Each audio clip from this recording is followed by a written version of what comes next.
You're fired. Clear out your locker. Samantha was a kind-hearted coffee shop manager who stood up for what was right. Her simple act of defending a veteran and his service dog cost her the job she loved. But it didn't go unnoticed. 1 hour later, something happened that would change her life forever. Samantha was a 35-year-old woman who managed Riverside Coffee. Unlike other people her age who chased big careers in the city, Samantha loved her job at the coffee shop. She had a special place in her heart for the military community. Her father had been a Marine, and she grew up understanding what veterans go through. Samantha had started at Riverside Coffee as a simple barista 6 years ago, back when Old Joe still owned it. Her mother couldn't understand why Samantha would waste her business degree making coffee. You could be making 6 figures in the city, her mother would say, but Samantha knew money wasn't everything. She had seen how the coffee shop helped her father after he came home from his last tour. How having a friendly place where other veterans understood him had made all the difference. The townspeople loved coming to Riverside Coffee because of Samantha. She remembered everyone's stories. Which Marines were deployed, which families had kids coming home, which veterans needed extra kindness on hard days. She even kept a notebook behind the counter with everyone's usual orders and the names of their family members. The coffee shop was right near the Marine base, and Samantha made sure every service member felt welcome there. She knew all her regular customers by name, and she always had a kind word for everyone who came in. But it was her special care for veterans with service dogs that made her stand out. Samantha had watched her own father struggle with PTSD after coming home from his final tour. If only service dogs had been common back then, she would often say to herself. That's why she made sure every service dog and their handler felt especially welcome at Riverside Coffee.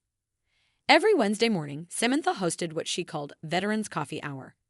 It started with just 4 regulars, but grew to over 20 veterans who would gather to share stories and support each other. She kept a wall of photos behind the counter showing all the service members who visited the shop. One of the regular customers was James, a veteran who came in with his service dog, Max. When James first started coming to the coffee shop 2 years ago, he could barely speak his order. He would jump at the smallest noise, and Max would stay pressed against his leg, keeping him calm. But over time, with Samantha's kindness and Max's help, James started to feel more comfortable. Everything was going well until the day the new health inspector showed up. Mr. Thompson was known around town for being extremely strict. He had already shut down 3 businesses that month, and he didn't care about understanding the community. That morning, James came in with Max, like usual. The big German shepherd was wearing his service dog vest and staying close to James, just doing his job. But as soon as Mr. Thompson saw Max, his face turned red with anger. "You can't have dogs in here," he shouted, making several customers jump. "It's a health code violation.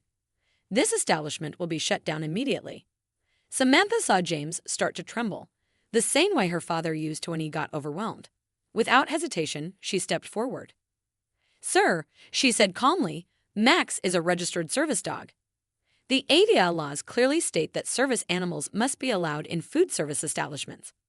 I don't care about any laws." Mr. Thompson snapped. "Either the dog leaves or I'm shutting this place down." The district manager, who had come to oversee the inspection, looked horrified. "Apologize right now," the district manager demanded. Samantha stood her ground. "I won't apologize for following federal law," she said firmly. "My father was a Marine. He taught me that standing up for what's right matters more than keeping your job." "Then you don't have a job anymore," the district manager yelled. "You're fired. Clear out your locker." Samantha yanked off her apron. 6 years she'd put into this place. 6 years of early mornings, late nights, remembering every regular's order. And just like that, gone. Fired for standing up for a veteran. Her gut sank. Rent was due next week. She had no backup plan, no safety net. She grabbed her stuff from the back, swallowing the lump in her throat. Then she heard it, a low rumble. Then another and another. Engines. A lot of them. The ground almost shook with it. She frowned, walked to the door, and then stopped dead. The car park was full of Marines, lined up in uniform, serious as hell. And leading them, Colonel James Parker, heading straight for the door. What they didn't know was that someone had filmed the whole thing. A customer in line was married to the Marine Corps base commander, and within minutes, the video was spreading through the base like wildfire. The colonel walked straight up to Mr. Thompson and the district manager. "Gentlemen," he said in a voice that commanded attention, I believe we need to have a discussion about our veterans." It turned out James wasn't just any veteran. He had earned a Silver Star for valor, and Max wasn't just any service dog. He had been trained through a special program the Marine Corps started for veterans with PTSD, a program that was Colonel Parker's personal project.